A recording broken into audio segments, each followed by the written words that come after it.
আমাদের সঙ্গে যুক্ত হচ্ছেন সহকর্মীরা। শুরুতে যাব কমলাপুর স্টেশনে, সেখানে রয়েছেন সহকর্মী সাদমান রাফিদ। রাফিদ, আমাদেরকে জানাবেন যে ঘরমুখ মানুষের ভিড় কেমন দেখতে পাচ্ছেন স্টেশনগুলোতে?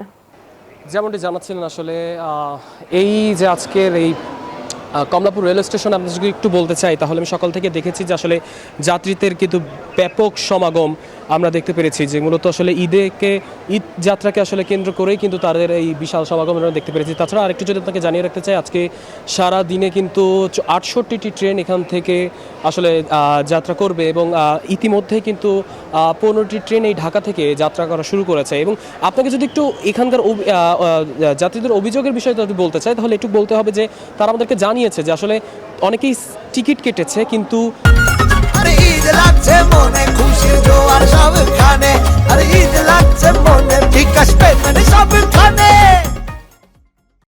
টিকিট কাটার পরেও তারা আসলে ট্রেনে ঢুকতে পারেনি, তো সে কারণে কিন্তু তারা ট্রেনের ছাদে অবস্থান করেছে। আমরা এমনটা দৃশ্য দেখতে পেরেছি।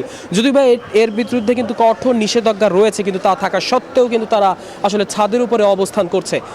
আমরা এমনটাও দেখেছি যে আসলে অনেক ক্ষেত্রে দেখা গেছে যে এখানকার যে যারা আসলে বিভিন্ন আইনশৃঙ্খলা বাহিনীর লোকজন রয়েছে, তারা কিন্তু এই ছাদে ওটাকে কিন্তু আসলে ঠেকানোর চেষ্টা করেছে, কিন্তু সেক্ষেত্রেও কিন্তু অনেক ক্ষেত্রে কিন্তু তাদেরকে ঠেকাতে পারে নাই। এ বিষয়ে আমরা আসলে স্টেশন কর্তৃপক্ষদের সাথে কথা বলেছিলাম। তারা কিন্তু আমাদেরকে জানিয়েছে যে মূলত আসলে যাত্রীরা নিরাপত্তার ঝুঁকি নিয়ে কিন্তু আসলে তারা উপরে অবস্থান করছে, কিন্তু যেটা সম্পূর্ণভাবেই নিষেধ এবং তারা আসলে এটি ঠেকানোর সর্বোচ্চ চেষ্টা করছে, কিন্তু তারপরও কিন্তু আসলে তারা আসলে যাত্রীদেরকে ঠেকাতে পারছে না। কারণ এই আসলে ঈদে আসলে প্রত্যেকের বাড়ি ফেরার এই তাগিদে কিন্তু তারা প্রত্যেকেই কিন্তু আসলে এই নিরাপত্তার ঝুঁকি নিয়ে, জীবনের সর্বোচ্চ ঝুঁকি নিয়েও কিন্তু তারা আসলে ট্রেনের উপর অবস্থান করছে। এছাড়া আমরা অন্যান্য যাত্রীদের সাথে কথা বলেছিলাম। তারা কিন্তু বলেছিল যে গতকালকে যে ট্রেনের ভোগান্তি ছিল বা এই যে আপনার সময় যে বিলম্বিত হয়েছিল, সেটি কিন্তু আজকে তেমন একটা দেখা যায়নি। তো এই ছিল রাজধানীর কমলাপুর রেল স্টেশন থেকে আমার কাছে সবশেষ তথ্য। ফিরে চলে যাচ্ছে আমাদের আরেকজন সহকর্মী, যিনি রয়েছেন সায়দাবাদে, আমাদের সহকর্মী জাহিদ, তার কাছে জানাবেন সেখানকার সবশেষ তথ্য।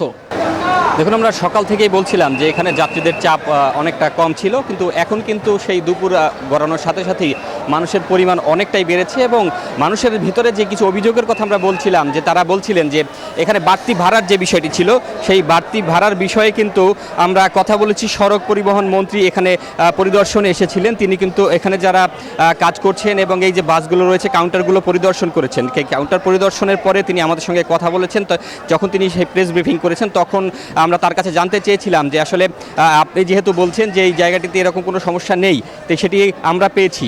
এইটি বলার পর তিনি কিন্তু স্বীকারও করেছেন যে আসলে এরকম দুই এক জায়গায় হচ্ছে, যেহেতু এটির বড় পরিসরে একটি জায়গা এবং এখানে অনেক অসৎ মানুষ রয়েছেন, তারা চেষ্টা করছেন অনেক জায়গাতেই কোনোভাবে সুবিধা নেওয়ার জন্য। তো তবে তাদেরকে কোনোভাবেই বরদাস্ত করা হবে না, সেই বিষয়টিও তিনি কিন্তু সমস্যার উচ্চারণ করে গেছেন। এবং তিনি বলেছেন যে এই যারা বাড়তি ভাড়া অথবা যাত্রী হয়রানির মতো কোনো কাজ করছেন, তাদেরকে সরাসরি এখানে যে ভিজিলেন্স টিম রয়েছে, যে পরিবহন টিম রয়েছে, তাদেরকে দেখবেন। এবং আমাদেরকে এটাও বলেছেন যে আসলে কোন বাস এই জায়গাগুলোতে বাড়তি ভাড়া নিচ্ছে, তাদেরকে চিহ্নিত করে দেওয়ার জন্য বাসের নাম এবং টোকেন যে জায়গা থেকে সেটি যেন তাকে জানানো হয়, এবং জানানো হলে তিনি সাথে সাথে পদক্ষেপ নেবেন। এখন সবচেয়ে বড় বিষয়টি হয়েছে যে এখন যে মানুষগুলো যাচ্ছেন, সেই মানুষগুলো কিন্তু সবচেয়ে বড় সমস্যা দেখা দিয়েছে এখানকার যানজট। আসলে পুরো রাস্তায় আসলে যাওয়ার জন্য কিন্তু প্রায় 2 ঘন্টায় সায়দাবাদ থেকে বের হতেই সময় লাগছে। এটি একটি বড় ধরনের সমস্যা মানুষের জন্য। এবং আরেকটি বিষয় যদি বলি, সেটি কিন্তু বাস রয়েছে পর্যাপ্ত পরিমাণে এবং মানুষের যেই পরিমাণ, তার চেয়ে বাসের সংখ্যা অনেক বেশি রয়েছে, যেহেতু এই আসার পরে থেকে কিন্তু ফিরে যেতে হচ্ছে না, যে টিকিট পাচ্ছেন না বা বাস পাচ্ছেন না সেই জায়গাটি থেকে। এই ছিল আসলে সায়দাবাদ থেকে সবশেষ তথ্য। এখন চলে যাচ্ছি স্টুডিওতে। জাহিদ, ধন্যবাদ আপনাকে।